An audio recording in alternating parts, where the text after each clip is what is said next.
Hi everyone, welcome to the do-it-yourself dog leash holder.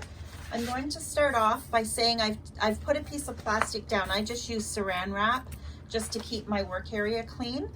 In your kit you will have your board, which is a piece of cedar 5x12 for the project. You will have your stencil that is on a blue background, or it might be on a white background, but anyway, you'll see your stencil. You're also going to have a piece of paper that looks a little like this, and it's got a grid on it. This is your transfer tape.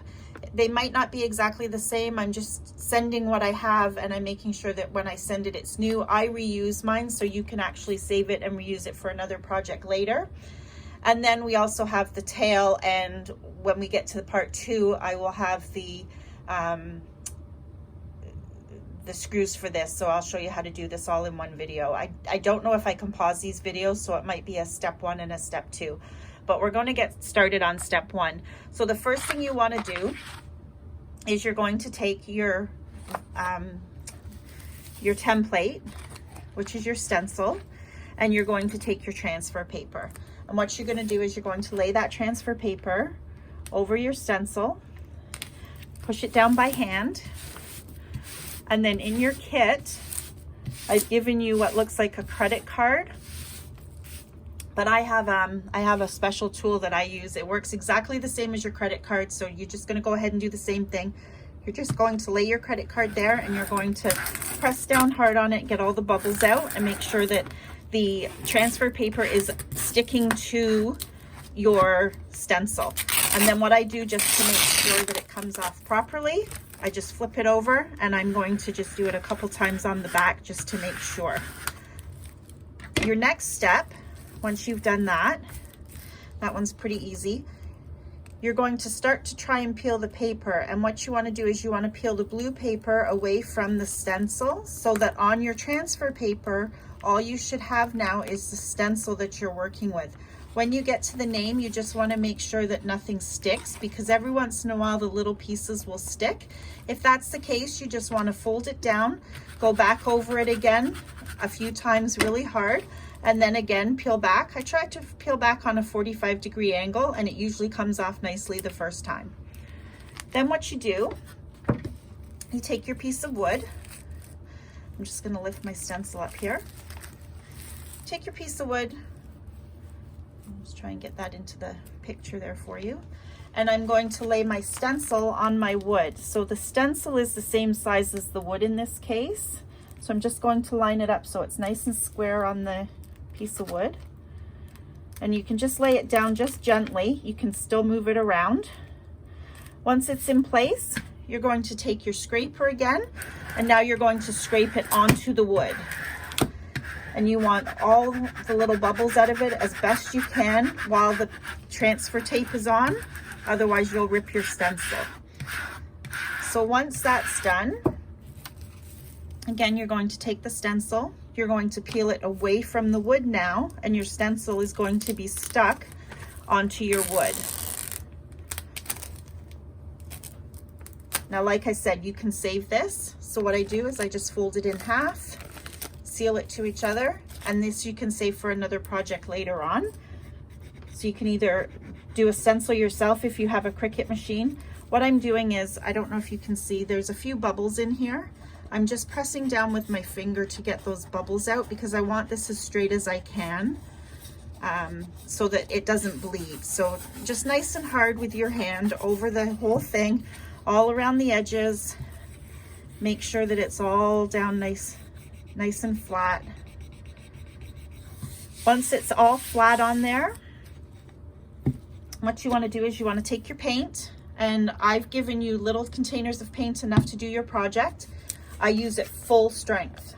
Okay, I don't water it down at all. You just give it a little bit of a shake. It's probably shaken in transfer, or it hasn't been in the container very long if you're picking up. But what I do is you can use your brush or your the sponge that I've given you. They're both the same, give you both the same effect. So in most cases, you've got a sponge In some cases, you'll have been given a paintbrush. So I'm just going to use a used paintbrush that I have. My paintbrush doesn't fit into my container very well, so I'm just going to pour, in my case, a little bit of it onto the wood here. And you don't need much, just a tiny little bit. And then you're going to spread that around, trying not to go off the edge of your stencil, because the edge of your stencil, there is a little bit of wood showing, so you want to just try and keep it in your stencil. And we're just going to do the whole thing in black. So again, just take your time, go around. If you need more paint, throw some more paint on, but the thinner the paint is, the quicker it dries, and you're going to be doing 2 coats anyway. So I'm just going to put a little more paint on here, and you'll see that I spread it out quite a bit. So this first coat is super, super thin.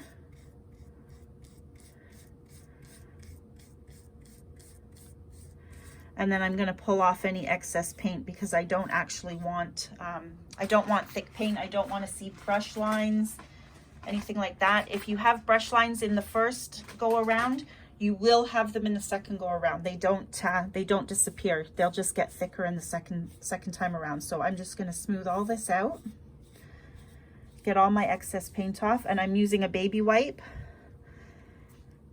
You can use paper towel. I just like to use baby wipes because it cleans my brush at the same time as getting the extra paint off. So then what we're going to do is we're going to let that sit, and it should sit for about 10-15 minutes before I do my second coat. So I will be back in about 10 or 15 minutes and we'll finish the project off. Hi everybody, welcome back to step 2 of our dog leash holder. So I've let the paint dry. I'm ready for my second coat. This time you won't need as much paint. So I'm just going to put a little bit of paint up the center, and I'm going to put a second coat of paint on. Once the second coat of paint goes on, that's when you're going to peel off your stencil, and you're going to actually I'm going to show you where to position the tail, and we'll put the tail on. Little touch-ups if we need it. If your stencil's down nice, you won't need touch-ups, but if your stencil had a few little marks in there, you will have some touch-ups to do, and I'll show you how we do the touch-ups with it being on natural wood. Okay, so there's my second coat. Again, I'll just take my my towel that I've been using, my baby wipe. I'll wipe off any excess because I don't want excess on here. I'm just going to go down in nice smooth strokes, and again, stay on the stencil because you don't want it to go off on the edge of your wood. Then you'll have more touch-ups, and touch-ups aren't always easy to do. So the smoother we get it, the better.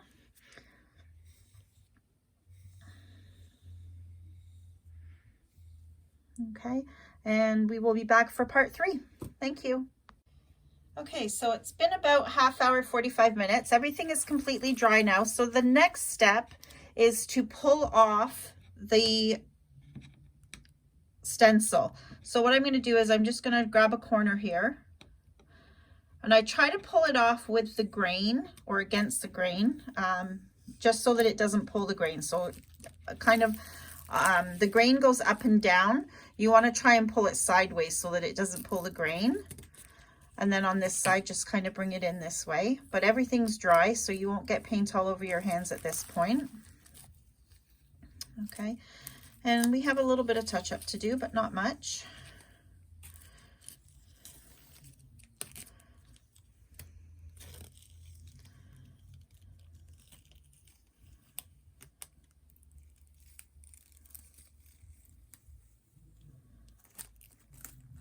A little bit more there. Okay, so what you need to do is just get, if you've got something that's sharp, because it's not included in your kit, I have a tool here that I'm going to use. You just need something with a sharp edge, like even a pair of tweezers or something, and you're just going to pull up the pieces that broke off as we were pulling, just to make sure that, you know, the middle of the A, in my case, needs to come up. You just get underneath there with a pair of tweezers or something. You might even be able to do it with your fingernail if you've got long fingers. Mine aren't good enough to get underneath there.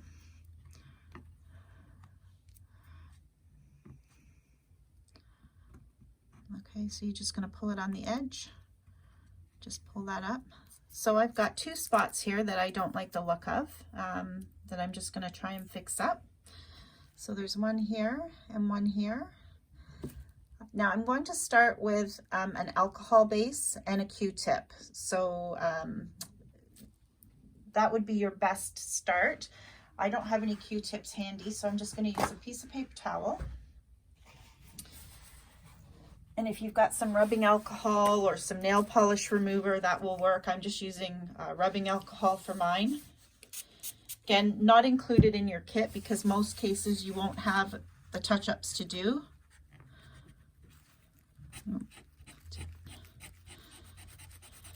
And I'm just gonna rub that out.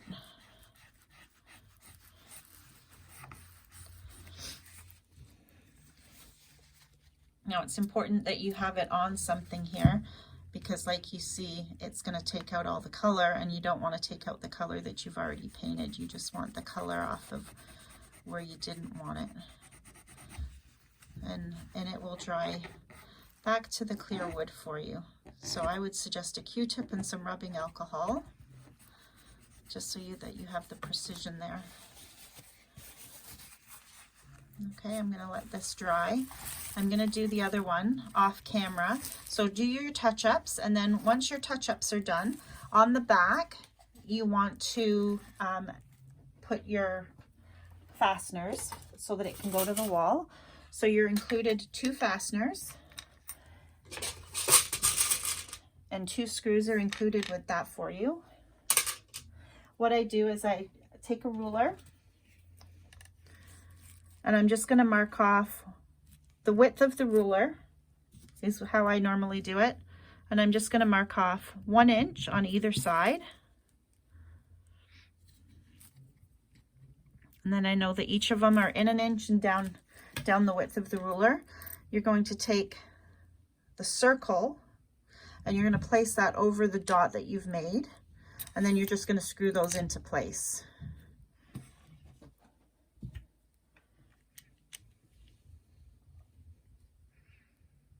So the first little bit, I just push down on that screw, put it into the cedar a little bit, and then it makes it easier to screw these into place.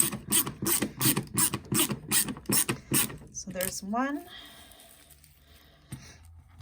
And again, the other one, same thing. You're just going to push down on it a little bit, get it started, and then it makes it easier to put into place for you. And then you're going to flip it back over and you're going to put your tail on. So for this one, I've chosen this tail. Sorry about that. My camera stand's a little new here. Apologize for that. Okay, so we have the tail. We're going to put the tail in the center of the body, and the tail comes up just from the bum so that the bottom of the tail hangs on the bottom of the bum line here. Centered in the body. I don't make marks for this one, I just eyeball it. And again, you've got 2 screws that came with your kit.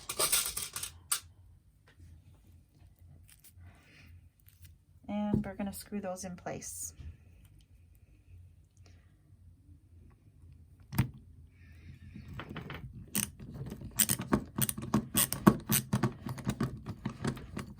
Now, if your stencil was on tight enough the first time, you actually won't have any touch-up to do. So I'm not going to finish the touch-up with you, but I am just going to let you know that just keep working on it.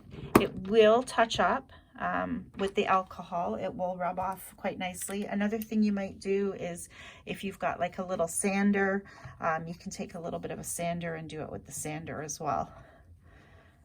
But I don't like to use the sander, only for the fact that you know, it puts dents in the wood and you can tell that you've touched it up, where if you just keep working on rubbing it out with the alcohol, it eventually will come out.